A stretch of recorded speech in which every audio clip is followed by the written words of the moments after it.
નમસ્કાર દર્શક મિત્રો, અમારી યુટ્યુબ ચેનલમાં એક નવા વિડીયોની સાથે તમારું હાર્દિક સ્વાગત છે। તો મિત્રો, અહીંયા ખૂબ જ સારા સમાચાર સામે આવી ગયા છે। તો મિત્રો, પીજીવીસીએલ દ્વારા તેનો ચોથો રાઉન્ડ છે તે જાહેર કરી દેવામાં આવ્યો છે।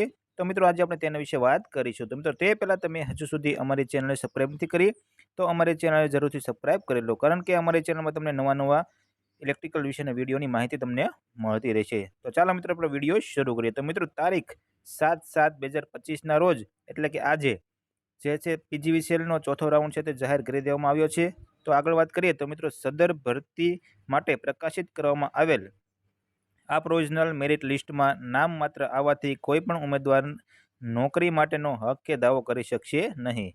પછી ભરતી પ્રક્રિયામાં કોઈ પણ તબક્કે કંપનીના પ્રવર્તમાન નિયમો અનુસાર ઉમેદવારની યોગ્યતા બાબતમાં કે રજૂ કરવામાં આવેલા દસ્તાવેજોમાં કોઈ પણ પ્રકારની ક્ષતિ જણાશે તો તેવા સંજોગોમાં નિમણૂક માટેનો કોઈ અધિકાર રહેશે નહીં। એટલે કે મિત્રો, તમારા જે ડોક્યુમેન્ટ છે તેમાં કોઈ પણ પ્રકારની ક્ષતિ જણાશે તો તેમાં તમને નિમણૂક માટેનો અધિકાર રહેશે નહીં।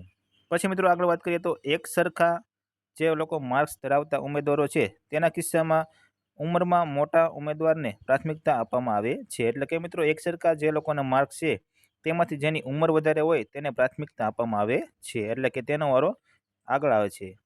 પછી આગળ વાત કરીએ તો આ લિસ્ટમાં સમાવેશ ઉમેદવારોએ તારીખ 8/7/2025ને બપોરે 1 વાગ્યા સુધીમાં જે તે વર્તુળ કચેરી ખાતે પોલ ટેસ્ટ આપેલ હોય તો તે વર્તુળ કચેરીએ રૂબરૂ જઈ અને સ્થળ પસંદગી માટેનું નિયત કરેલ પત્રક ભરી અને આપવાનું રહેશે। જો સદર પત્રક રજૂ કરવામાં નહીં આવે તો તે ઉમેદવારોની ફાળવણી આખર ખાલી જગ્યા જ્યાં હશે ત્યાં તેની કરી દેવામાં આવશે। તો મિત્રો, તારીખ તમારે 8/7/2025માં રોજ 1 વાગ્યા સુધીમાં જે તે વર્તુળ કચેરી ખાતે તમે જે પોલ ટેસ્ટ આપેલો હોય ત્યાં તમારે સ્થળ પસંદગી માટેનું એ તમારે એક ફોર્મ ભરવાનું રહેશે।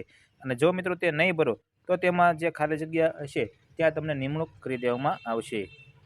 પછી મિત્રો, આગળ વાત કરીએ તો ટોટલ મિત્રો કેટલા ઓર્ડર નીકળ્યા છે તેના વિશે પણ આપણે વાત કરીશું। તો મિત્રો, અહીંયા જોઈએ તો ટોટલ ઓર્ડર છે તે અહીંયા 69 એટલે કે 69 અહીંયા ઓર્ડર છે તે કાઢવામાં આવ્યા છે। તો મિત્રો, જે લોકોના અહીંયા જેને એલોટમેન્ટ મળી ગયેલ છે તે બધાને કોંગ્રેચ્યુલેશન। અને મિત્રો, જે લોકોના હજી ઓર્ડર નથી આવ્યા તે અહીંયા કોમેન્ટ દ્વારા પણ અહીંયા અમને જણાવી શકે છે। અને મિત્રો, અહીંયા ખૂબ જ સારા સમાચાર પીજીવીસીએલ દ્વારા અહીંયા આવી ગયા છે। તો મિત્રો, ઘણા લોકો આતુરતાથી રાહ જોઈ રહ્યા હતા કે અમારો વારો ક્યારે આવશે।